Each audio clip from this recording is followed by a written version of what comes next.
Bonjour à tous et à toutes. Bienvenue au Salon de l'Emploi et de la Mobilité publique 2025, qui est donc organisé par la préfecture de région Occitanie et tout un réseau d'employeurs publics des trois versants de la fonction publique.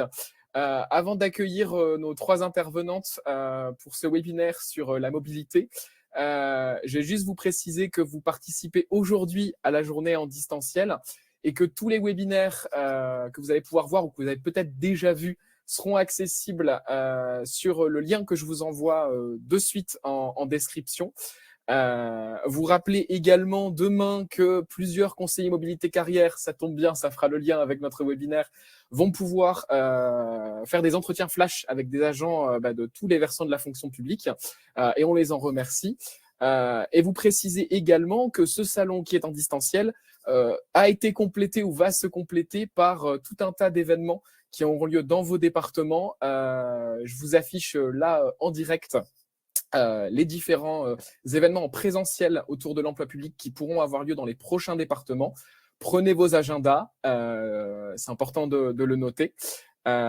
Et avant du coup de passer la parole à nos invités, j'allais dire, j'en profite pour présenter donc Maëla Langlade, qui travaille à la plateforme RH Occitanie et qui est conseillère en attractivité et en accompagnement, et également Angélique et Nathalie, qui se présenteront tout à l'heure et qui travaillent au Murtin à Glo. Voilà, je vais vous inviter pendant le webinaire à garder vos téléphones, pardon, vos caméras éteintes ainsi que vos micros. Par contre, n'hésitez pas à réagir dans le chat. Moi, je prendrai les questions au fur et à mesure et on aura plusieurs temps pendant la présentation pour pouvoir du coup répondre à vos questions. Voilà, voilà. Je pense que c'est tout bon. Il ne me reste plus qu'à passer la balle à Maëla. Et puis, je vous souhaite à tous à toutes un très bon webinaire. Merci Benoît.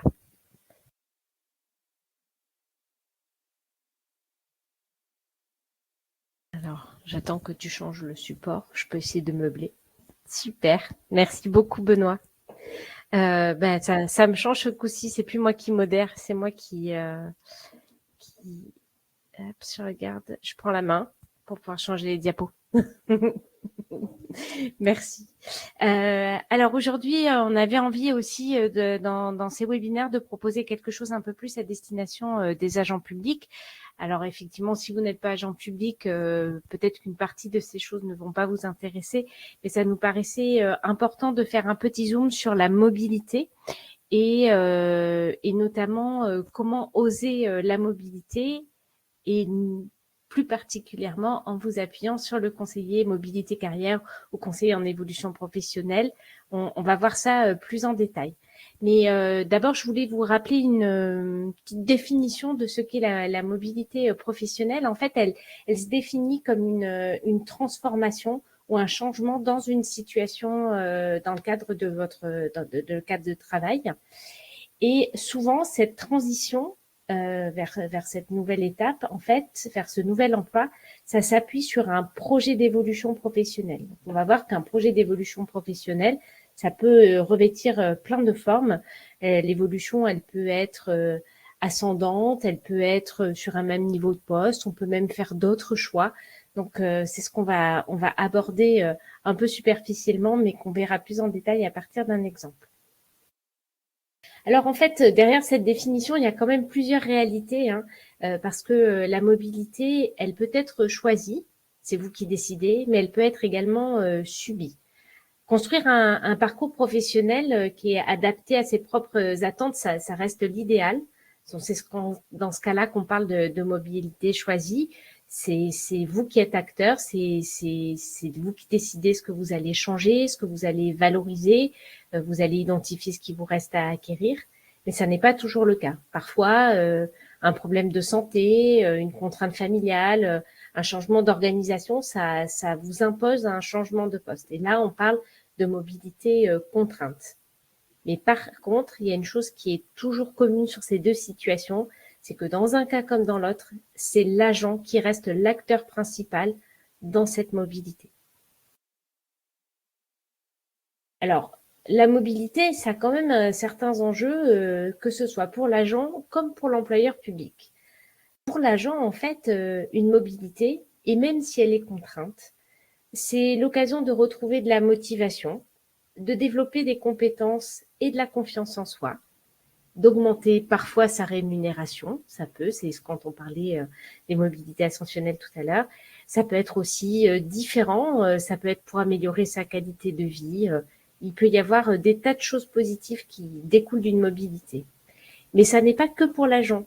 Parfois, on pourrait avoir des fausses représentations sur le fait que la mobilité est pas forcément encouragée par les employeurs, mais l'employeur trouve aussi des avantages à accompagner la mobilité, à recruter des nouveaux profils, parce que ça fait arriver des nouvelles compétences au sein des structures, parce que ça permet d'améliorer le bien-être au travail, que ça augmente la motivation des agents, et surtout, ça renforce l'image de la structure, et ça, c'est bon pour l'attractivité, notamment dans le contexte actuel. Parfois, la mobilité, même quand on en a envie, c'est pas fluide. Et il y a des freins parfois à la mobilité. Alors, les freins, ils peuvent être propres à soi-même, internes. On parle parfois de freins psychologiques. Quand on manque un peu de confiance en se disant ouais non mais j'y arriverai pas, c'est trop dur pour moi, la marche est trop haute, ou c'est pas du tout mon univers, parce qu'on a peur de l'échec, parce qu'on est parfois un peu perfectionniste, parce que voilà on a des croyances limitantes.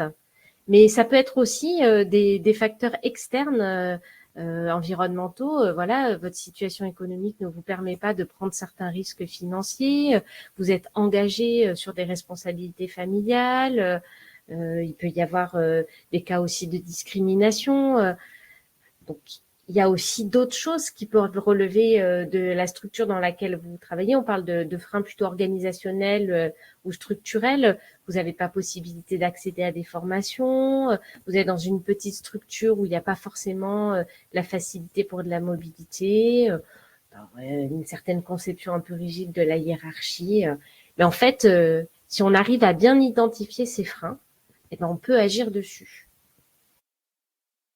Et en fait, pour ça, votre meilleur allié, c'est le conseiller mobilité carrière. Alors, on l'appelle aussi parfois conseiller en évolution professionnelle, ça dépend des structures.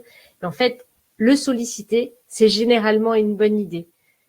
Parce qu'en fait, il peut vous aider à clarifier votre projet, il peut vous aider à élaborer un plan d'action et à lever les freins dont on a parlé précédemment. Et surtout, il peut vous faire bénéficier de son réseau professionnel interne et externe.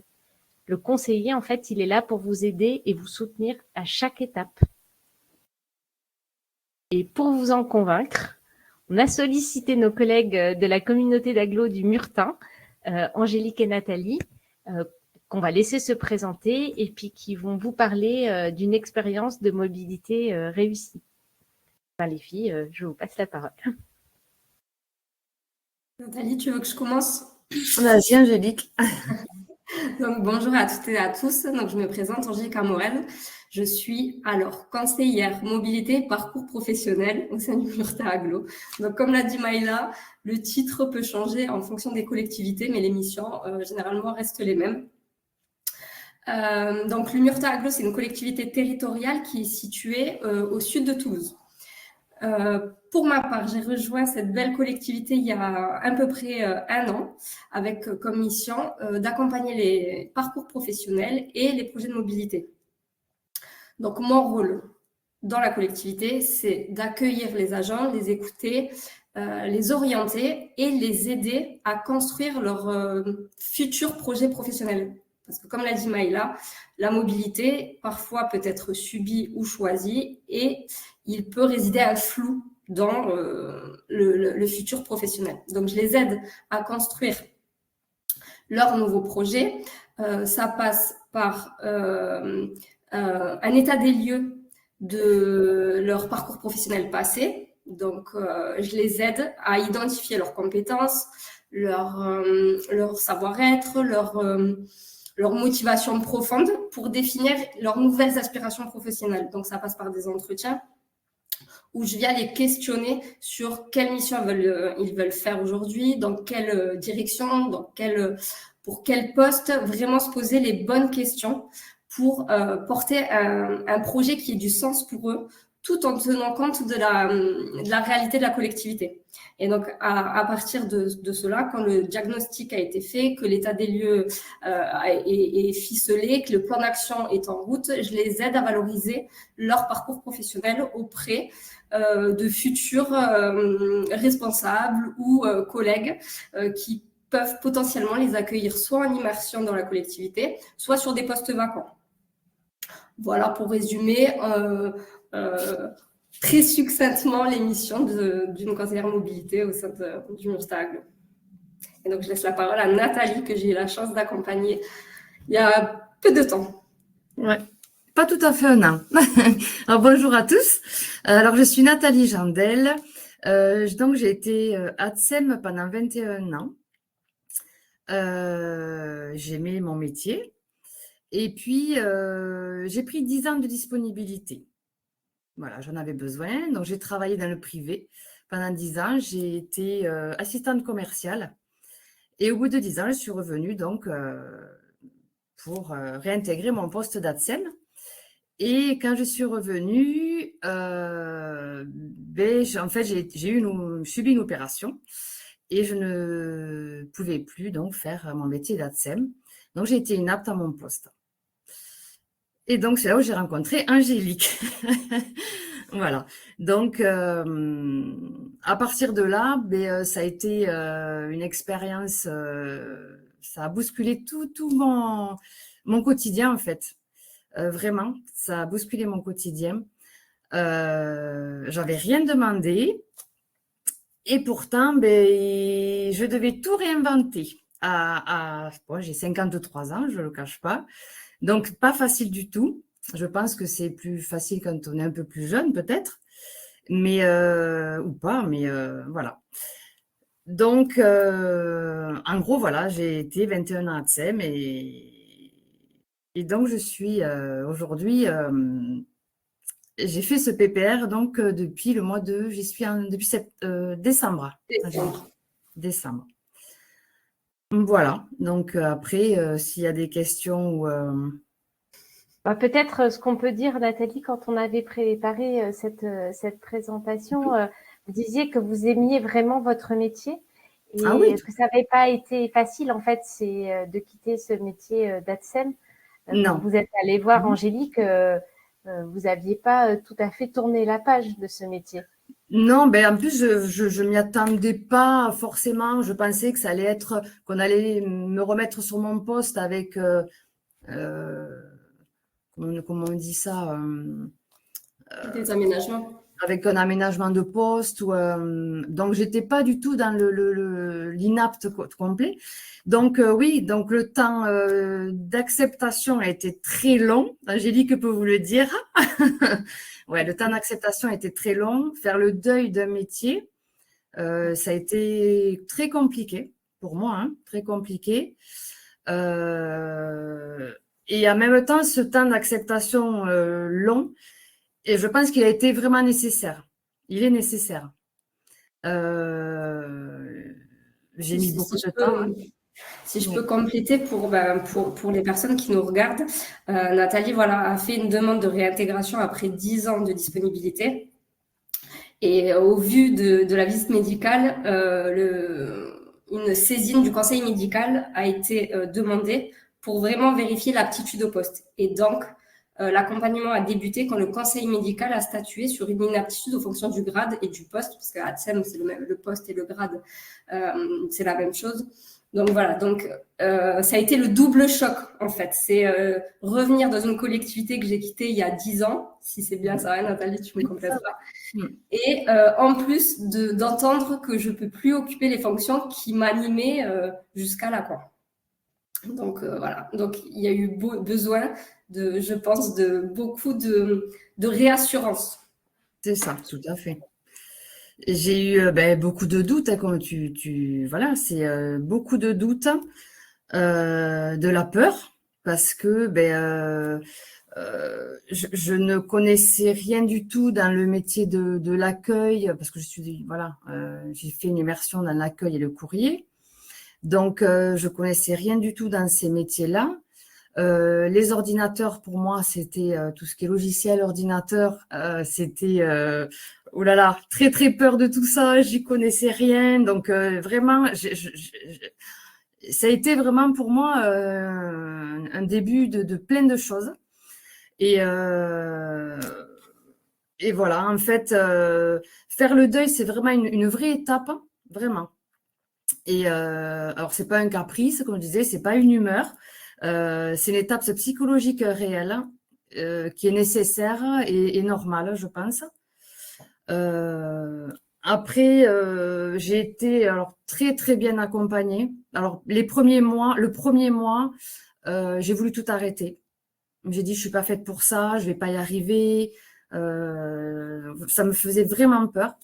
Et puis heureusement, j'ai été très très bien accompagnée par le service mobilité, Angélique, Corinne, mes collègues. Alors ça, très important aussi, hein, il y a eu mes collègues, mes supérieurs, hein, Marie-Cécile, Céline, Sandrine, et je tiens à les citer parce que vraiment, heureusement que j'ai eu cet entourage. Mes collègues, Patricia, voilà, elles étaient vraiment très présentes, elles m'ont motivée. Il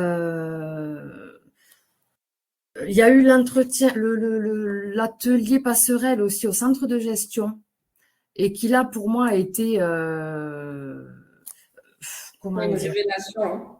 une révélation, ouais, c'est ça, une révélation, parce qu'il y avait d'autres personnes avec moi qui, après, à l'agglo du Muretin, vraiment,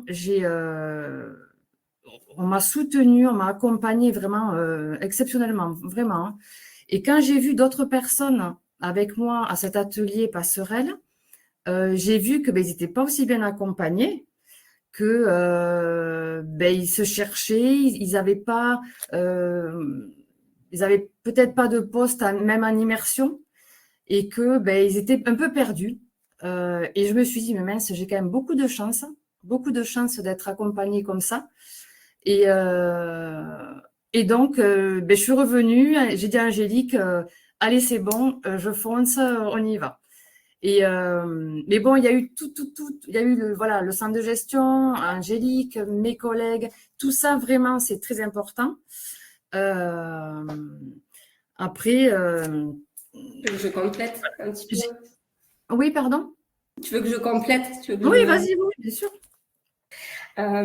Donc, quand on a rencontré Nathalie, la première fois, donc j'étais accompagnée de ma responsable.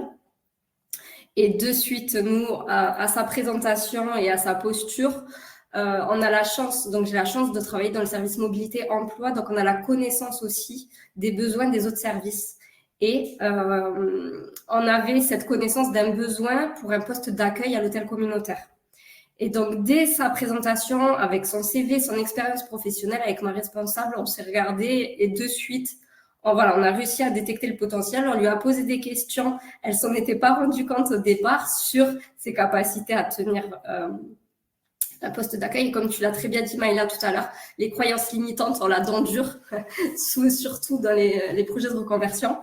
Et donc, le plus compliqué de notre côté, enfin de mon côté en tant que conseillère mobilité, ça a été de faire prendre conscience à Nathalie de ses capacités. Parce que, comme elle l'a dit, quand on occupe des fonctions pendant un certain temps, on se dit « je ne sais faire que ça ». Et donc, pour elle, tenir un standard, travailler derrière l'ordinateur, quand on y repense maintenant, c'était en un claquement de doigts, elle n'a même pas eu besoin de formation, elle s'est adaptée. Donc, on a dû lever tous ces freins sur est-ce que je serais capable de tenir un nouveau poste. Ce qui a aidé aussi, je pense, c'est son entourage familial aussi. Parce que voilà, dans un projet de transition professionnelle et de reconversion complètement, je pense que le conseiller mobilité a son rôle, mais le cercle familial aussi, les collègues, comme l'a très bien dit Nathalie. Et surtout, sa force, c'est qu'elle sait alerter dès qu'il y a une difficulté.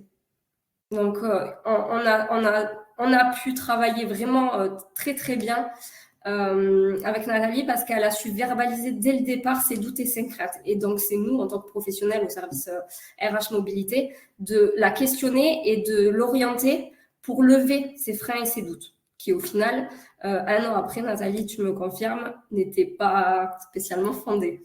Ben non, pas du tout.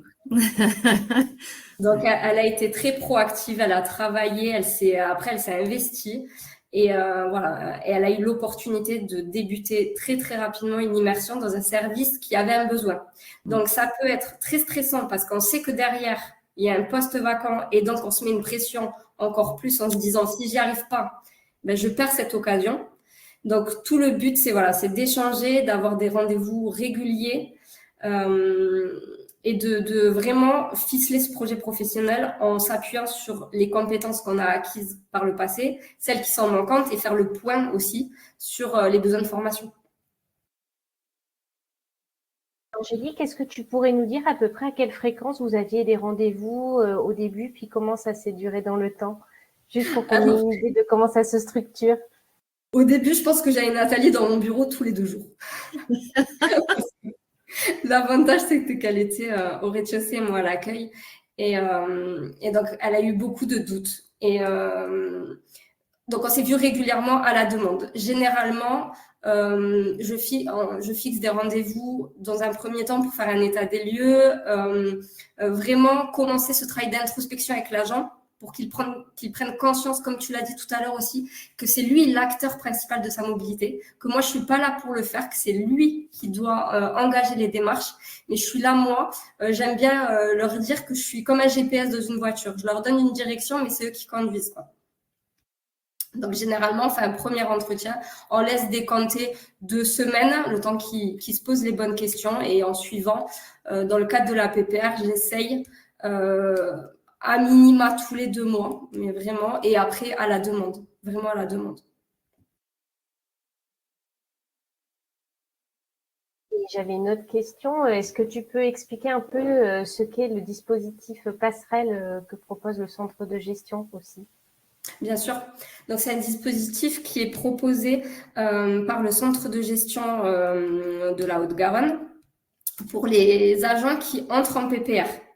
C'est un dispositif de 2 jours de formation en présentiel.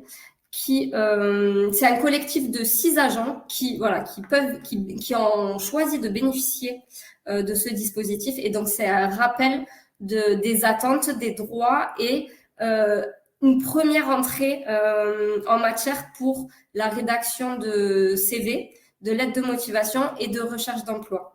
Nous, on a fait le choix d'envoyer nos agents, même si on bénéficie de mon poste au sein de la collectivité, pour qu'il y ait cette force du collectif. Comme l'a dit Nathalie, tous les agents qui suivent ces ateliers passerelles sur 2 jours reviennent en nous disant « C'était super, j'ai pu échanger avec d'autres personnes, je suis pas seule dans cette situation-là. » Et il existe des solutions, quoi. Et Nathalie, tu me complètes parce que toi, tu l'as vécu. Voilà, vraiment ce que tu as pensé de ces 2 jours. Oui, en fait, il y avait un monsieur, je ne sais plus comment il s'appelle, je suis désolée, du centre gestion, et il y avait une psychologue aussi avec lui. Donc, on a fait des ateliers, des jeux, on a parlé de notre parcours, et vraiment, ils ont su vraiment nous motiver, nous diriger vers ce qu'on pouvait faire, ce qu'on pouvait peut-être pas faire, ou voilà. Puis voilà, après, rien de particulier, mais ils ont été vraiment à l'écoute.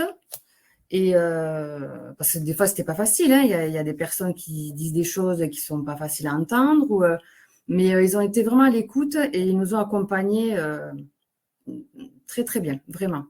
Voilà. Ouais, c'est important ces dispositifs parce que ça participe aussi à l'acceptation des situations. On parlait du deuil professionnel tout à l'heure. Ce sont des étapes qui sont indispensables pour pouvoir avancer, c'est-à-dire construire la nouvelle étape. Et c'est pour ça aussi souvent qu'ils mobilisent des psychologues parce que c'est souvent chargé d'émotions quand on écrit une nouvelle page professionnelle. Donc c'est vraiment bien. Angélique, qu'est-ce que tu voulais ajouter autre chose sur ce témoignage ou Nathalie?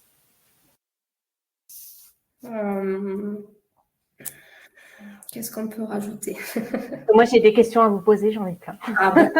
Donc en fait, il y avait ce poste qui était donc disponible. Hein. On se rend bien compte que c'est pas toujours comme ça, qu'il y avait aussi une urgence parce que quand on rentre dans la PPR, la période préparatoire au reclassement, parce qu'il y a une inaptitude, on a une année pour trouver une solution. Sinon, on se retrouve quand même dans une équation professionnelle très compliquée. Donc il y a une urgence et pour l'agent et pour le conseiller à trouver une solution rapidement. Donc, j'ai bien compris qu'il y avait une période d'immersion. Au bout de combien de temps, en fait, on est sorti de la période d'immersion et ça s'est transformé en une piste pérenne? Et comment, en fait, ça s'est matérialisé chez vous, cette piste pérenne? Alors, nous, on avait connaissance du besoin sur le poste d'accueil. On a proposé très rapidement à Nathalie d'occuper le poste en immersion avec une montée en compétences avec le binôme avec Sandrine qui libérait le poste. Donc au départ, on s'était dit déjà, on fait un protocole sur 1 mois. On essaye 1 mois, le temps de découvrir le service, de réintégrer vraiment efficacement la collectivité. Si je me trompe pas, c'était pendant les périodes des fêtes, oui. Donc on s'était laissé tout le mois on avait débuté, on avait laissé passer les vacances de Noël et Nathalie avait repris les fonctions au mois de janvier. Ce que je propose moi au sein de la collectivité, c'est que je fais toujours des bilans à 1 mois lors des immersions. Dans un premier temps avec le service pour prendre le pouls de l'immersion. Un entretien aussi avec l'agent seul pour qu'il puisse m'exprimer des difficultés s'il n'ose pas le faire en présence de son nouveau responsable et de son tuteur. Et ensuite, on fait un bilan en commun. Et donc, le premier mois, on a eu beaucoup de doutes sur le fait que Nathalie accepte de continuer parce que il y avait ces peurs, ce deuil à faire et cette mobilité à accepter. Donc, au bout d'un mois, on a repoussé à 3 mois, le temps qu'elle puisse monter en puissance sur le poste, découvrir toutes les missions qui étaient demandées. Et c'est au bout c'était quand cet été, Nathalie, où on a su dessus. Enfin, on le savait. En fait, du moment où ses freins ont été levés, elle s'est révélée, quoi. Elle a tenu le poste seule et tout s'est très bien passé. Donc, ça a été fait un peu de façon informelle, avant d'être acté dans un bilan. Je te laisse compléter, Nathalie, toi, de ton point de vue. Oui, en fait, à la base, au départ, il y avait aussi les contraintes. J'ai passé 10 ans pendant ma dispo en tant qu'assistante commerciale. Donc, j'avais des horaires quand même plus cool. J'avais un planning, je me l'arrangeais un petit peu comme je voulais. Et là, c'est vrai que je suis arrivée là aussi, ça a été dur au départ pour moi. C'est d'être dans un bureau, 8h30, 17h30. Ça a été très, très, très compliqué, vraiment.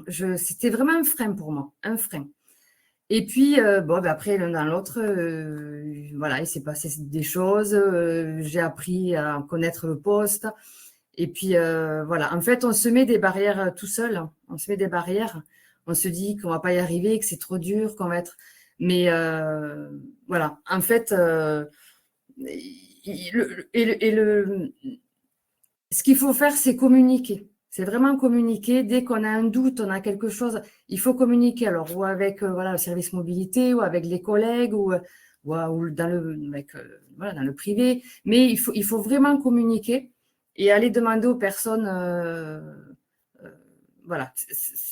de l'aide. Il faut demander de l'aide. Il ne faut pas avoir peur. Voilà. Vraiment, il ne faut pas avoir peur. Et des échanges réguliers comme on a eu avec Angélique, même plus que ce qu'il aurait fallu, mais c'était nécessaire pour moi. Voilà. Et après, je ne sais pas si… En tout cas, merci pour ce partage. En tout cas, ça a l'air d'être une mobilité qui était contrainte au départ, mais qui a l'air d'être appréciée aujourd'hui. Si on vous demandait, Nathalie, qu'est-ce qui vous apporte de la satisfaction aujourd'hui sur ces nouvelles missions, Maintenant que vous avez dépassé les peurs, qu'est-ce que vous diriez? Alors, la variété des tâches. Je suis à l'accueil et au courrier du Murtin. Donc, la variété des tâches, j'aime la relation humaine au quotidien, en fait. Je savais déjà que j'étais, assez, je parle facilement, mais là, ça m'a révélé encore plus ce côté humain, relationnel. Et puis, je peux dire que je m'éclate dans mon travail. Vraiment, je m'éclate. Ah ouais, vraiment, autant recevoir les administrés qu'être au courrier. Et puis voilà, l'entourage professionnel, vraiment, j'en suis ravie. Top, ils sont top, vraiment. Et ça, c'est une aide extraordinaire, quoi. Ouais. Ah bah, ça fait bien plaisir. Ouais. Si je peux me permettre, si je peux compléter, au bout d'1 an, donc tout à l'heure, on faisait les tests pour se connecter au webinaire et j'entendais Nathalie former sa nouvelle collègue sur le même poste.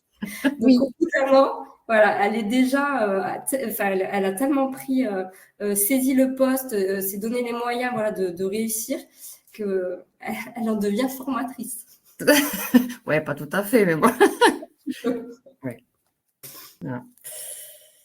En tout cas, c'est une expérience réussie et si on devait retenir quelques idées de votre partage, je dirais que un GPS pour aider à guider sur la route, mais un agent volontaire aussi qui se donne le temps d'accepter le changement, mais qui devient proactif pour que ce changement ce soit une réussite professionnelle. Et je dirais aussi qu'il faut vraiment, on a besoin d'accepter d'être accompagné. Voilà, il faut cette acceptation-là. On a besoin d'être accompagné, il faut l'accepter. Et vraiment, voilà, je pense que c'est la clé. Voilà. Comme le dit bien le titre du webinaire, il faut oser. Il faut tenter. Vous êtes entouré de conseillers, de professionnels qui sont là aussi pour vous dire, parce que là, Nathalie, ça se passe très bien, mais j'étais là aussi pour l'alerter sur des difficultés qu'elle pouvait rencontrer, l'orienter vers des formations pour développer les compétences. Mais il faut oser et vraiment engager un projet de mobilité qui ait du sens pour soi. Parce que c'est toujours plus facile et c'est toujours plus naturel, j'ai envie de dire, quand on y prend du plaisir derrière. Donc, c'est à notre rôle aussi de détecter le potentiel et de dire à l'agence si c'est faisable ou pas faisable. Mais ne vous sentez pas contraint dans un projet mobilité si ça n'a pas de sens pour vous.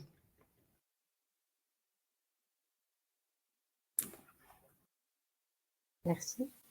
Benoît, je te laisse reprendre la main. Alors, comme je vous l'ai indiqué, effectivement, si vous avez des questions, alors je vois qu'il y a Mélanie et MS qui sont en train d'écrire. Voilà, j'ai un exemple, j'ai une question là du coup de est-ce que le dispositif passerelle est accessible aux agents de la fonction publique d'État, comme par exemple un agent de préfecture ou de SGCD par exemple. Maïla, Angélique, je ne sais pas laquelle des deux veut y aller. Il faut être conventionné avec le centre de gestion. Et donc, le centre de gestion, c'est pour la territoriale. Oui. Je vois que Mélanie est en train d'écrire. Alors, en attendant que Mélanie peut-être pose sa question, moi, j'ai envie de vous poser une question, comme on parlait du rôle de CMC. Angélique et Maïla, puisque tu as aussi cette fonction de conseiller en mobilité carrière, ce serait quoi le meilleur souvenir, vous, en tant que CMC ? Alors moi, ce que j'aime, c'est vraiment de voir l'étincelle dans l'œil de l'agent quand il découvre le projet professionnel qu'il souhaite réaliser, quoi. Et j'en ai un autre. C'est moi ce que j'aime aussi, c'est de faire le lien entre vraiment les compétences des agents et les besoins du terrain de la collectivité. Et quand ça fonctionne, vraiment, ça permet à la collectivité de gagner vraiment en efficacité. On est plus réactif. On offre un service public encore de très très bonne qualité, quoi. Merci beaucoup, Angélique. J'adore ce côté-là. Moi, Et je toi, partage Maëla, un du coup? peu ce que dit Angélique, mais moi, j'ai un souvenir d'un accompagnement précis aussi d'une personne qui devait. Alors, c'était une mobilité qui, a priori, semble pas très compliquée. C'était une mobilité géographique. C'était un agent d'entretien qui avait des restrictions, qui devait aller sur un autre site où il y avait moins de complexité pour son poste. Et en fait, au premier entretien, elle ne m'a pas parlé. Elle avait les bras croisés, elle avait la tête baissée. Et ça a été toute l'acceptation, en fait, tout le travail d'acceptation jusqu'au jour où elle a dit que finalement, en fait, elle aidait beaucoup mieux sur ce nouveau poste. Et ça se voyait sur elle. Et je pense que voilà, c'est quand on arrive à faire accepter des choses qui semblent inacceptables et qu'on voit les gens épanouis professionnellement. Donc, nous, on sait qu'il faut du temps, en fait. Je crois que le secret du conseiller mobilité, c'est le temps. Parce que, pour ça d'ailleurs, que souvent on laisse un peu de temps entre les entretiens. Moi, ça m'arrive parfois d'espacer un peu pour que les gens aient le temps de décanter, le temps de l'acceptation, le temps de la projection. Mais on sait que les projets, ils aboutissent. Et ça, c'est bien. Merci beaucoup, Maëla. Il y a une question de Mélanie, effectivement, qui demande si on a les coordonnées de personnes ressources en dehors des conseillers mobilité carrière. Elle évoque le fait que le SGCD de son département n'avait pas pu aider une collègue et elle a besoin d'aide. Je ne sais pas, Maëla, si tu veux rebondir pour le coup. Alors, ça dépend. Il faudrait que j'en sache un petit peu plus, mais il peut arriver que nous, au niveau de la préfecture de région, donc Cécile Fréry et moi-même, prenions le relais sur des situations un peu complexes qui nécessitent une vision interministérielle ou parfois même un peu fonction publique. Je vais vous mettre dans le chat l'adresse commune pour la mobilité. Parfait, merci Maëla. Je ne vois pas d'autres réactions. Alors, avant que vous ne partiez, si vous avez apprécié ce webinaire, une des manières pour nous de nous remercier, ça va être de répondre à un petit sondage. Je vais vous envoyer effectivement 5 questions. Elles sont très simples, c'est juste pour nous permettre un peu de tracer les agents qui ont pu participer aux différents webinaires de la journée. Donc, vous allez pouvoir répondre simplement du coup depuis la discussion publique, donc dans le chat. Je vais donc envoyer la première question. En attendant, s'il y a d'autres questions ou des gens qui auraient d'autres témoignages, n'hésitez pas aussi à continuer à réagir dans le chat. Alors voilà, la première question étant où est-ce que vous travaillez? On voit qu'il y a quand même une majorité effectivement de personnes en Occitanie, visiblement. Très bien. Alors, hop. Parfait. Alors, on est parti pour la deuxième question. Alors, ça me demande une petite manip, mais vous allez voir, je suis quelqu'un d'efficace. Enfin, j'espère. Alors, hop, En tout cas, hop. tu meubles bien. Et attention, voilà la deuxième question. Donc là, la question de la tranche d'âge, effectivement, pour voir un petit peu, encore une fois, affiner le public présent aujourd'hui. Ok. Alors, on va passer du coup à la troisième question. Alors, je suis désolé pour ceux qui n'ont pas eu le temps de répondre. C'est juste pour éviter de déborder, effectivement. La question de votre profil. Voir un peu, est-ce que c'est majoritairement des agents publics comme le proposait le début du webinaire ou pas. Voilà, pareil, je vous laisse répondre tranquillement. Le temps d'enchaîner sur la question suivante. Alors, hop. Allez, courage, il en reste 2. Alors, pour les agents publics, et vous étiez une majorité, du coup, d'après le précédent sondage, la question, effectivement, de quelle fonction publique, à quelle fonction publique appartenez-vous, pour le coup. On a plutôt une majorité de la fonction publique d'État. Voilà, je vois que les réponses se stabilisent. Parfait. Et la dernière question, et non des moindres, ce sera effectivement la question de savoir est-ce que ce webinaire a répondu à vos attentes? Est-ce que vous avez réussi à y trouver ce que vous étiez venu chercher? Ou peut-être que vous n'étiez venu rien chercher pour le coup, mais... Et n'hésitez pas, si jamais notamment ça a été partiel ou si ça n'a pas complètement répondu à vos attentes, à préciser dans le chat qu'est-ce que vous auriez aimé trouver, puisque ça nous permettra aussi de prendre ces retours-là pour pouvoir alimenter la prochaine journée. Hop là, je crois que tout le monde a répondu parfait. Voilà, je vous laisse encore un tout petit peu de temps si vous voulez dans la discussion publique pour pouvoir réagir. Ce temps-là, je vais en profiter pour remercier une nouvelle fois donc Angélique et Nathalie, Maëla également, mais qui est à la fois dans l'organisation, voilà, qui avait un double chapeau là, mais notamment Angélique et Nathalie pour leur témoignage qui tout de suite donnent du corps, j'allais dire, au rôle du CMC à ce qu'il peut porter. Je vous ai remis du coup, ne l'oubliez pas non plus, la slide avec les différents événements à venir. Je suis en train de dire que j'ai juste décalé les sondages parce que sinon, vous n'allez pas les voir. Hop là. Oh, t'as fait un gros trait. Oui, c'est ça. J'arrive. Hop là. Moi, je vais vous remercier, les filles, d'avoir participé et d'avoir témoigné. Merci Nathalie. Hein, c'est pas toujours évident de venir présenter son parcours devant les autres. Et puis, je vais devoir vous quitter parce que moi, je dois rejoindre l'autre webinaire tout de suite. Je vous souhaite une très bonne fin de journée. Benoît, peut-être, je peux peut-être mettre le lien du webinaire dans le fil de discussion. Ah bah oui, parfait. S'il y en a qui veulent enchaîner avec c'est le dernier, je crois, si je dis pas de bêtises, de la journée. Oui, c'est le dernier de la journée. Très bien. Alors, motivation. Et je remercie beaucoup Émilie pour la précision. Voilà. Merci, au revoir Maëla. Merci Angélique, merci Nathalie. Je dis au revoir à tout le monde. N'hésitez pas encore une fois à mettre les derniers retours. Je vois qu'Émilie en a mis un. Moi, il ne me reste plus qu'à couper l'enregistrement et à vous souhaiter une très belle fin de journée à tous et à toutes.